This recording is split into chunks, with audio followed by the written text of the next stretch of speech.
Entonces los musulmanes se van a dividir en un montón de sectas y solo hay una pequeña secta que tiene la verdad. ¿Es eso así? ¿Es eso lo que enseñó el profeta alayhi salatu wassalam? En este vídeo vamos a hablar del famoso hadith de las 73 sectas.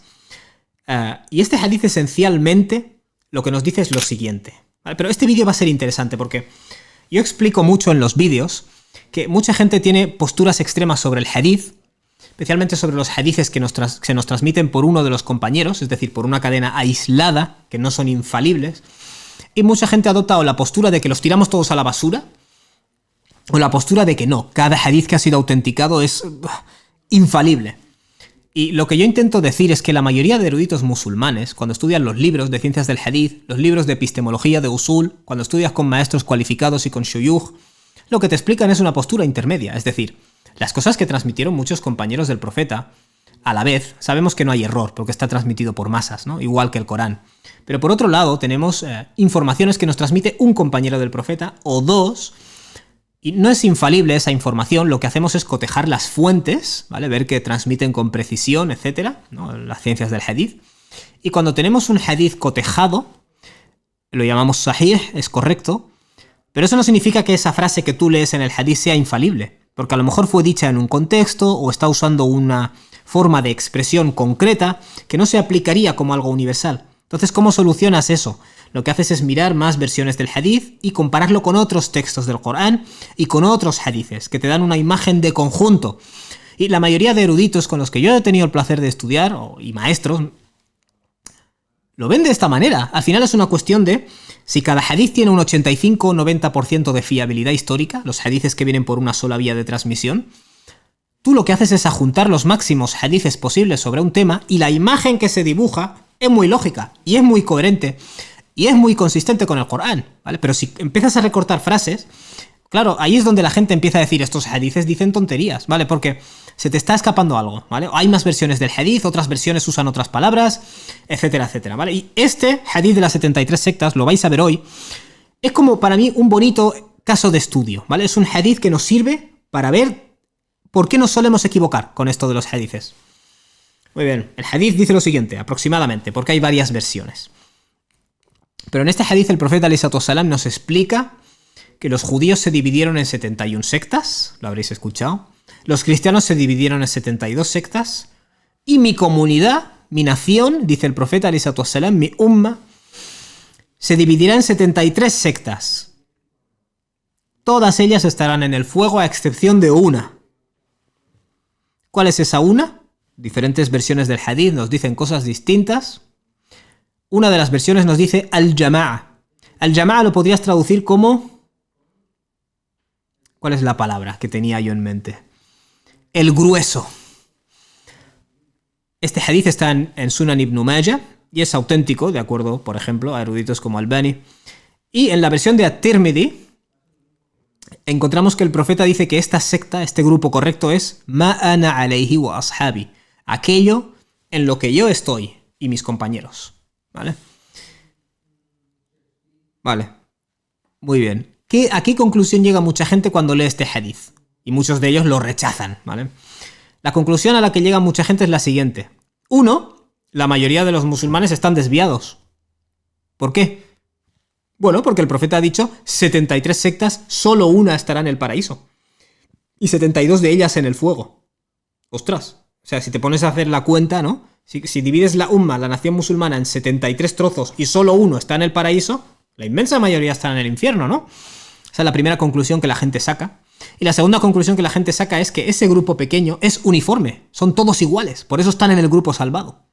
¿Vale? Es decir, la mayoría de musulmanes están desviados y el pequeño grupo que está salvado es uniforme.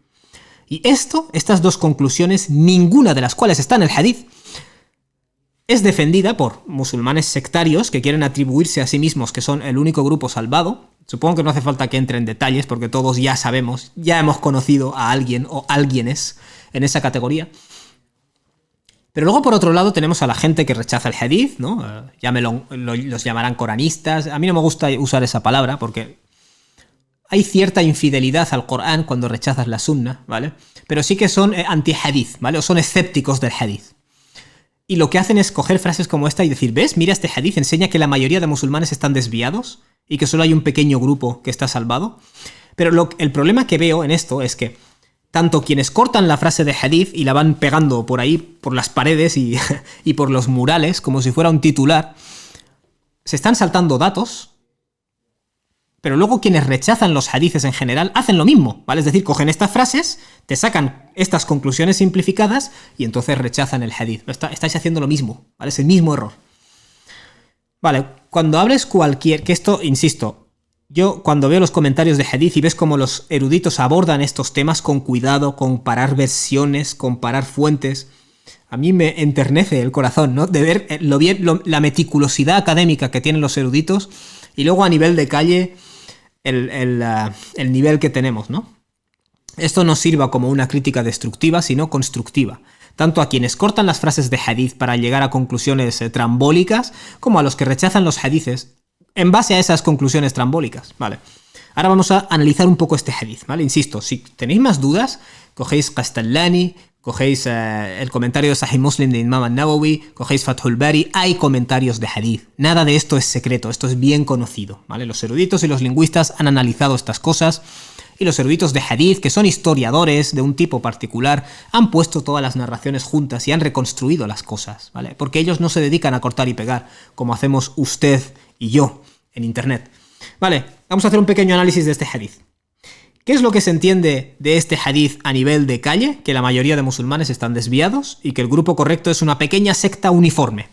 Vale, ¿qué es lo que se entiende cuando lees este hadith como la pieza de un mosaico mayor, junto con otros hadithes y versículos del Corán, que te ayudan a poner en el contexto de qué está hablando el profeta y qué es lo que dice?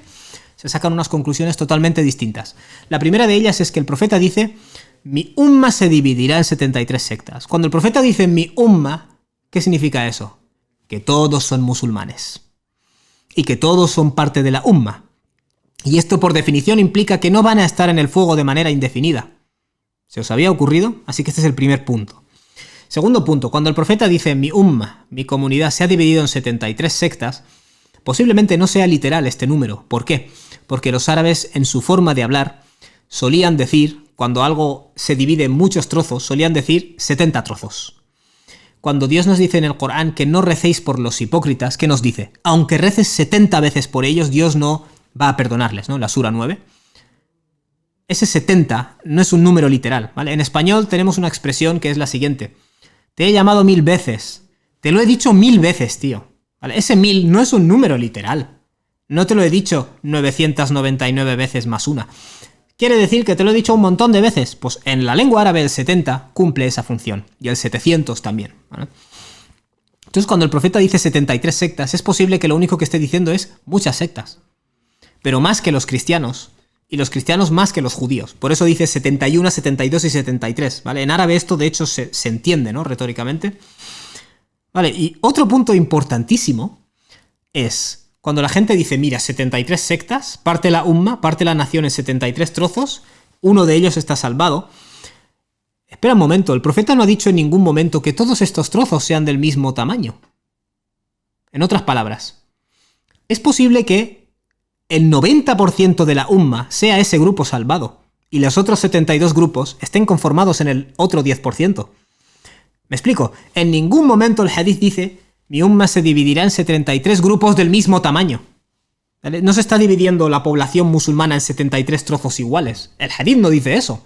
Por eso digo, a veces sacamos conclusiones de los hadithes que son una impresión burda y rápida, que no son lo que el hadith dice. Y este es un ejemplo clarísimo. En ningún momento el hadith dice que si rompes a la umma en 73 trozos del mismo tamaño, solo uno de ellos es el grupo salvado. Es posible que el 99%, ¿vale?, sean el grupo salvado y el otro 1% esté conformado por los 72 grupos sobrantes, ¿vale? Por poner un ejemplo, ¿vale? Es decir, el hadith no está hablando de que los 73 grupos sean del mismo tamaño. Y de hecho, a lo largo de la historia del Islam, aproximadamente el 90% de los musulmanes creen que hay que seguir el Corán y hay que seguir el ejemplo del profeta Muhammad, sin creencias dogmáticas de sectas, ¿no? Como las sectas primitivas, etc. Por eso digo, es muy posible que ese grupo, solo un grupo salvado, dice el profeta, pero es posible que ese grupo ocupe el 90% de la umma. Y de hecho, históricamente, la umma en las bases de la religión, no en las cuestiones secundarias, es uniforme aproximadamente en el 90%. O sea que en el fondo, de hecho, es históricamente cierto. Vale, por otro lado, el profeta, ¿qué es lo que nos dice? Mi umma se dividirá en 73 sectas. La palabra se dividirá, ¿qué es lo que implica? ¿Que tendrán diferencias de opinión sobre si hay que rezar así o así? No. Eso en árabe se llama ikhtilaf, diferencias de opinión. El profeta no está hablando de eso. El profeta está hablando de dividirse en sectas, que es otra cosa, ¿vale? De hecho, la palabra que usa el hadith y la palabra que se usa en el Corán es el verbo tafarraqa, que significa dividirse. No usa la palabra ikhtilaf, las diferencias de opinión en cuestiones secundarias de la religión, ¿vale? Por tanto, ese grupo puede ser la mayoría de los musulmanes y pueden tener diferencias de opinión en cuestiones secundarias, ¿vale? Pero los grupos que se dividen, que rompen, ¿vale? Firqas, literalmente en árabe, esos son los grupos desviados, ¿vale? Así que ya hemos sacado varias conclusiones. La primera es que todos son musulmanes, porque el profeta los llama mi umma. Que 73 no tiene por qué ser un número literal. Que estos 73 grupos no son todos del mismo tamaño. Es posible que el grupo salvado sea el 90% de la umma y los otros 72 grupos conformen el 10% restante, ¿vale? No se está hablando de grupos del mismo tamaño. Luego hemos dicho que el profeta habla de los grupos que se van a dividir, no de las diferencias de opinión en cuestiones secundarias, ¿vale? Sino de gente que se divide del grupo, ¿vale? Es decir, cuestiones doctrinales esenciales, gente que se aparta del Jama'a, ¿no? Del grupo, del grueso de la comunidad, o del grueso de lo que creían los compañeros del profeta, alayhi salatu wassalam. Luego el profeta dice que estarán en el fuego. Este es otro punto importante. En primer lugar, no puede ser indefinido, porque son miembros de la umma, ¿vale? Ya habíamos mencionado esto. Y en segundo lugar, siempre que se te dice en el Corán y en la Sunna que hay un pecado que Dios castiga con el fuego, Dios no está obligado a ejecutar ese castigo, ¿vale? Yaghfiru liman yasha. Dios perdona a quien quiere, ¿vale? De igual manera que todos cometemos faltas, pero luego Dios nos la perdona. Y de hecho, el Corán nos enseña a decir Rabbana ighfir li wa liwalidayya wa lil mu'minina yawma yaqumul hisab. Señor mío, perdóname a mí y a mis padres y a todos los creyentes. El día en el que se ajusten las cuentas, eso puede estar aquí incluido, ¿vale? Es decir, se está diciendo que la gente que rompe del entendimiento general de los compañeros es un grupo periférico y que estará en el fuego. Pero Dios no está obligado, es decir, puede perdonar a esas personas, ¿vale? Y ahora entraremos más en detalle. Este es el quinto punto, ¿vale? Ese fuego no será indefinido, ese fuego puede ser perdonado por Dios. Y luego, que es lo otro que derivamos del hadith, obviamente que el entendimiento colectivo de los compañeros del profeta, ma'ana alayhi wa ashabi, ¿no? Es correcto, ¿vale? Pero insisto, no haría falta ni este hadith para llegar a esa conclusión, lógicamente. Es raro que alguien llamado a sí mismo musulmán rechace las cosas que eran consensuadas por los compañeros, que todos entendieron que eran parte del Islam y las transmitieron. Es raro en el muslim, aunque no exista este hadith. Irónicamente, estos compañeros a los que el profeta alude tenían diferencias de opinión en cuestiones secundarias, pero no cayeron en iftiraq, no cayeron en sectas, no se rompieron en sectas, tuvieron ikhtilaf, tuvieron diferencias de opinión, ¿vale? Irónicamente, los compañeros no creían en la infalibilidad el uno del otro, tenían diferencias de opinión, ¿vale? Pero en las bases de la religión no discrepaban. Es ahí donde está el grueso, y es de ahí de donde no te sales, ¿vale? Muy bien. Y otro punto importante sobre el hadith. El hadith no está animando, que esto lo he visto en algunos críticos del hadith diciendo, es que este hadith llama al sectarismo. El hadith no llama al sectarismo.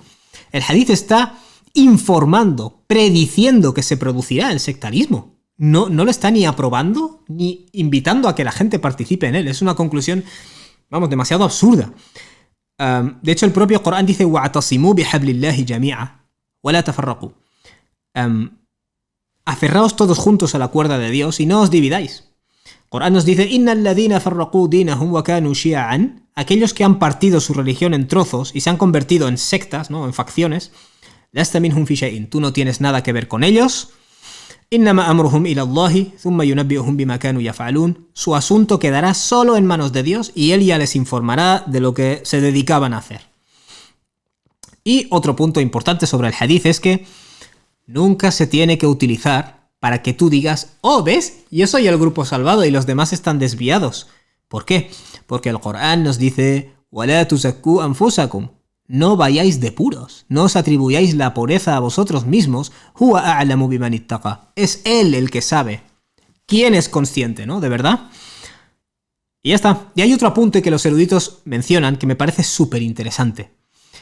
Porque lo digo porque este hadith está siendo usado por muchas personas de una manera maliciosa, como he dicho, pretendiendo que estos 73 grupos son del mismo tamaño y por tanto quienes están en la verdad, es decir, ellos, son un grupo reducido y uniforme. Nada de esto viene en el hadith, ¿vale?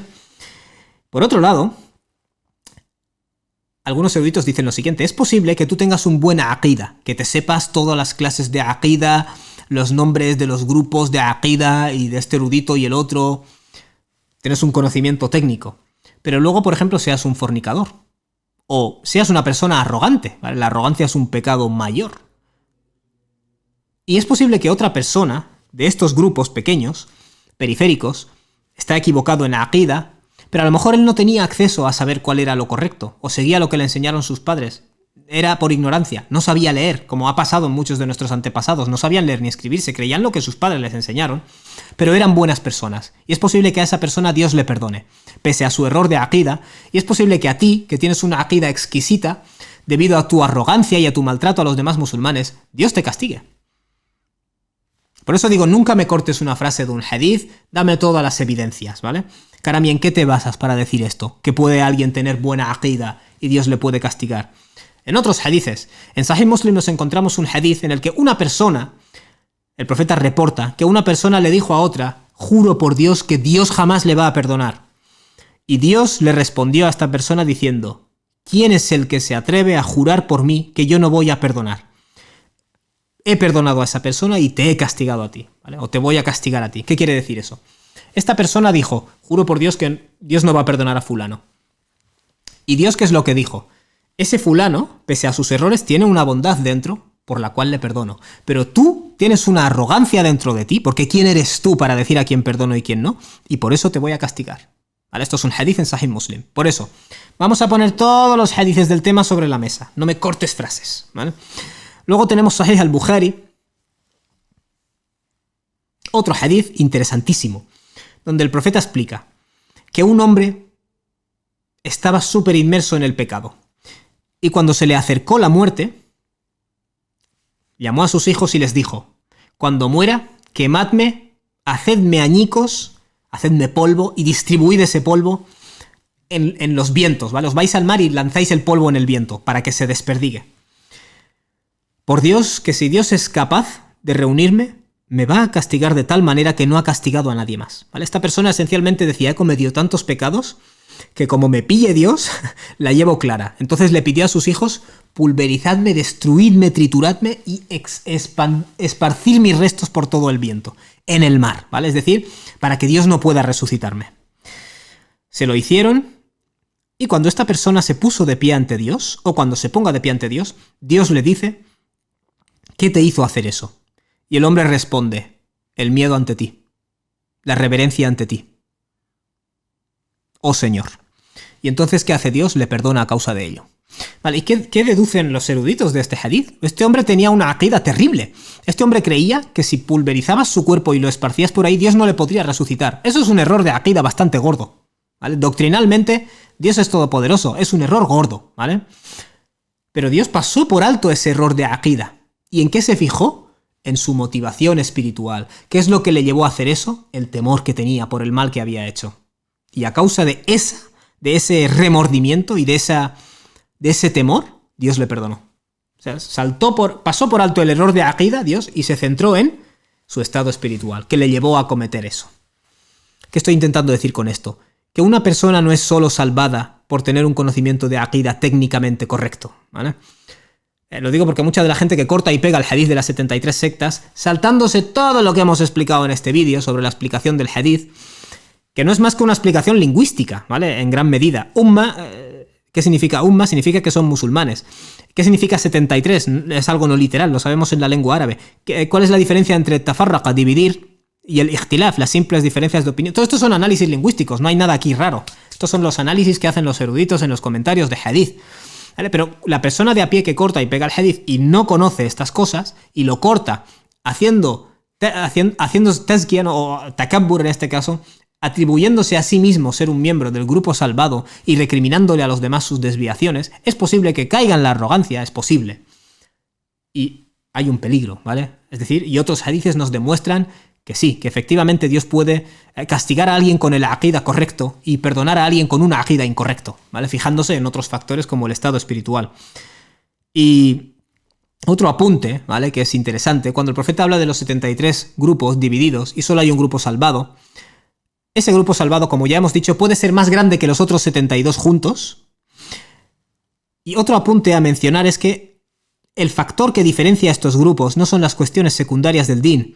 No es la barba lo que te va a identificar como un miembro del grupo salvado, no es la celebración o no celebración del Maulid, del cumpleaños del profeta, lo que te va a identificar o no identificar como un miembro del grupo salvado, no es el hecho de que lleves el pantalón por debajo del tobillo lo que te va a identificar como un miembro del grupo salvado o no salvado, ¿vale? De hecho, no se desprende de ninguna parte del hadith que tu posicionamiento en estas cuestiones de jurisprudencia son las que te van a salvar y las que dividen al grupo salvado de los demás grupos.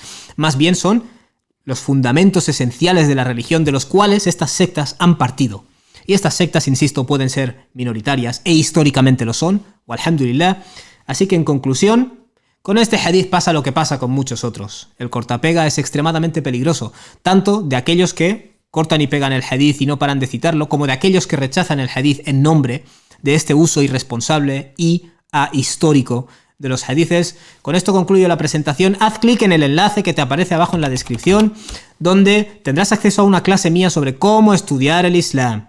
Cómo estudiar el Islam. Es extremadamente importante que aprendamos a estudiar las cosas de una manera madura, académica, histórica y derivando de todas esas toneladas de materiales que han hecho los eruditos, los que han comentado hadithes, los que han comentado el Corán, los lingüistas, porque si no a veces tú cortando y pegando la puedes liar.